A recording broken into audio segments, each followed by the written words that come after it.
To work out your working capital movements, whether someone is doing a pick and pay on you or you doing a pick and pay on someone else, there are only 3 accounts on the balance sheet that have to be considered. The first one is your accounts receivable, the second one is your accounts payable, the third one is your inventory. So let's do a specific example on the accounts receivable to start off with. Let's say at the end of the financial year, you've got accounts receivable of $10 million MAC. At the end of the previous financial year, the accounts receivable was $8 million. What's the difference between the two? It is $2 million. All right. Now, here's a question. If your accounts receivable has gone from $8 million to $10 million, from a cash flow perspective, is that cash flow positive or is it cash flow negative? Pause.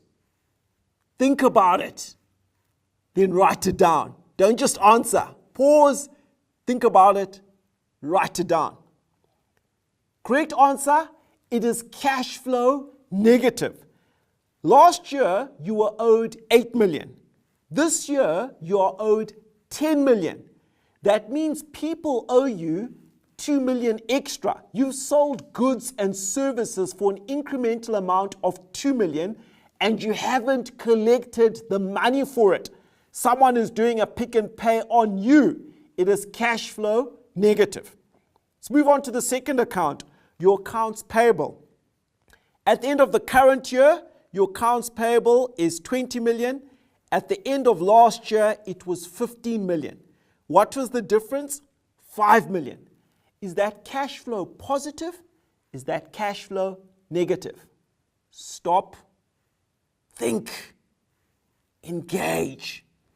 Your accounts payable has gone from $15 million to $20 million.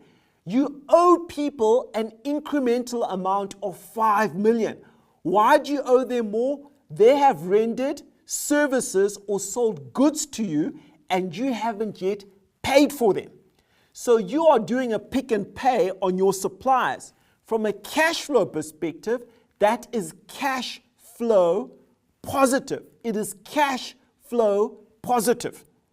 Last account, inventory. If you take your inventory or your stock, end of the year it was $5 million. End of the previous year it was $3 million. What's the difference? $2 million. Is that cash flow positive or cash flow negative? It's cash flow negative. You had only $3 million tied up in stock last year. Now you've got $5 million. The difference is $2 million. So you've got $2 million extra tied up in inventory or in stock. That ends up being cash flow negative. If you add those up, the negative $2 million on the accounts receivable, the positive $5 million on the accounts payable, and the negative $2 million on the inventory, you end up with a positive $1 million.